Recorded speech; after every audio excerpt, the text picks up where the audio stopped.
Il y a de l'intérêt partout, il y a un engouement, il y a beaucoup de pays qui veulent organiser. Et nous avons fait notre diligence, nous étions partis visiter des pays comme l'Angola, on considérait la Tunisie, le Maroc, l'Afrique du Sud.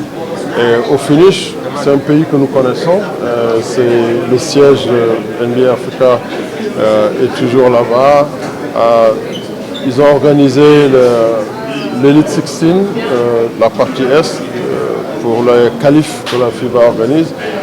Cette année, ça va s'organiser, je crois, dans 2 semaines à Johannesburg encore. Nous cherchons à aller dans des endroits où d'abord il y a l'infrastructure, il y a une salle très moderne où nous avons déjà joué 3 fois en Afrique du Sud les NBA Africa Games. Donc c'est un pays qui est accessible.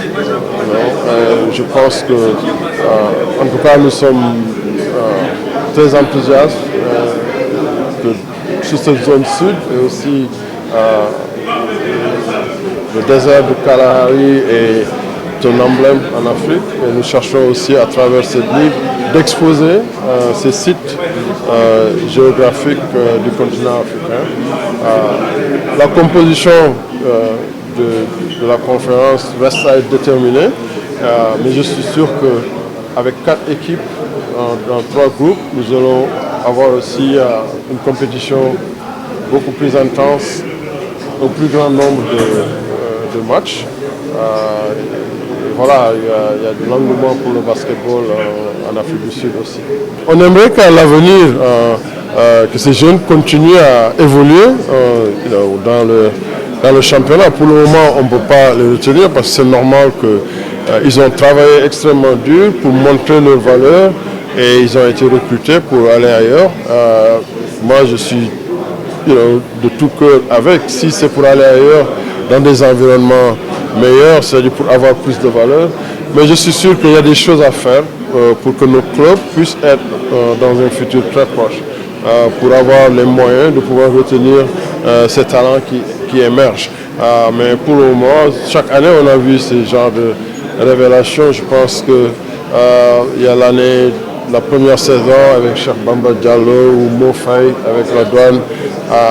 Cette histoire connue de se répéter. Bon, Jean-Jacques Boissy, cette année, qui a vraiment été sur tous les tableaux en termes de la performance, de l'excellence qu'il a démontré sur le terrain. Ça lui a valu ce que cela lui a valu. Alou Diarra, notre jeune, et Souleymane Berthié du Stade malien. Alors maintenant, comme je le dis, la prochaine étape, c'est que ces jeunes puissent continuer à évoluer. Mais pour l'instant, c'est l'environnement qui existe. Il faut que ce qui se voit au niveau de la Basketball Africa League se réplique, se détienne au niveau des championnats nationaux. L'objectif au bout du compte, c'est de voir ces clubs très forts, très organisés, avec des moyens pour pouvoir développer du talent, localement retenir ce talent. Bon, il y en a toujours qui partiront et c'est dans la force des choses. Aujourd'hui, tout basketteur rêve d'aller jouer en NBA. Les meilleurs joueurs français, les meilleurs joueurs espagnols, ou russes, ou serbes, argentins, ou africains, ils veulent aller en NBA, ça c'est normal. Mais on veut faire en sorte que une partie de ce talent reste en Afrique, mais il faut que le travail continue, qu'on continue de se développer, de professionnaliser l'environnement.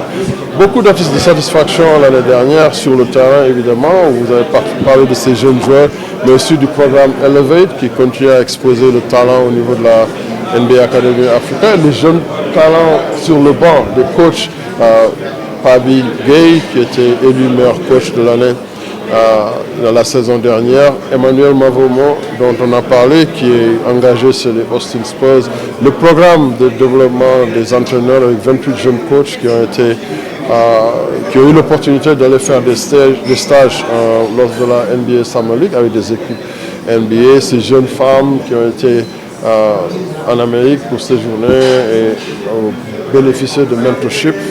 C'est des femmes qu'on va retrouver dans cette industrie du sport qui vont faire de très très bonnes choses.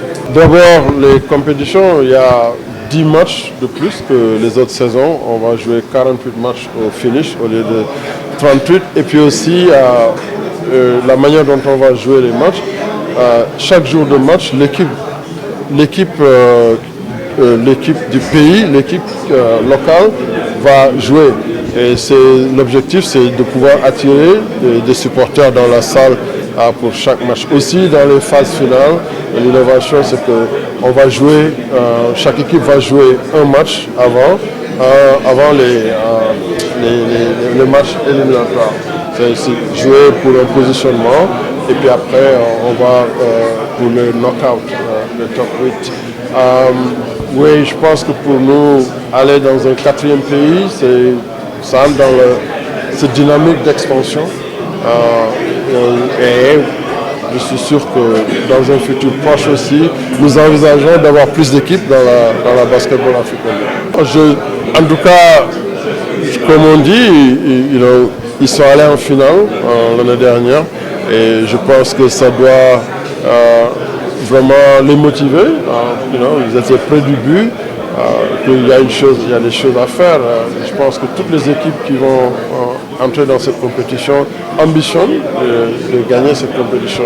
Mais c'est vrai qu'avec le vécu ils ont été là, ça doit vraiment leur donner encore plus d'envie de se regrouper. Maintenant, je ne sais pas quel changement ils ont opéré, est-ce que ça va être le même effectif ou pas, mais c'est une équipe quand même qui est organisée, ils ont toujours fait montre d'ambition. Alors j'espère qu'ils vont revenir pour pouvoir performer dans la mesure de leurs ambitions.